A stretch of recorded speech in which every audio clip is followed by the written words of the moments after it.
महाराष्ट्र राज्यातील मंत्री छगन भुजबळ यांनी आज घोषणा केलेली आहे की जो काल हैदराबाद गॅझेटचा GR सरकारने अंमलबजावणी केली आहे त्या विरोधात ते कोर्टात जाणार। छगन भुजबळला एकच सांगेल, अरे बाबा छगन, आता बास कर रे तू, नाहीतर खरंच तुझ्या छातीमध्ये कळ येतील। तुमच्या सरकारने हा GR लागू केला आहे आणि या GR मध्ये विरोध करण्यासारखं काहीच नाही आहे। देवेंद्र फडणवीस यांनी जो हा GR काढला आहे, हा GR असा काढला आहे की ज्यामध्ये समतोल राखला जात आहे ओबीसींचा पण आणि मराठ्यांचा पण।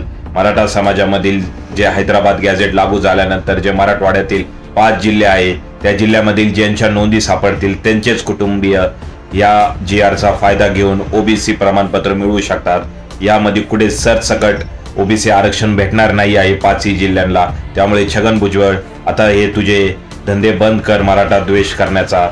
या GR विरुद्ध छगन तू कोर्टात जरी गेला तरी कोर्ट तुझ्यावरच ताशेरे ओढतील आणि तुलाच मूर्खात काढतील। त्यामुळे बंद कर आता हे धंदे, एवढंच मी तुला सांगू शकतो।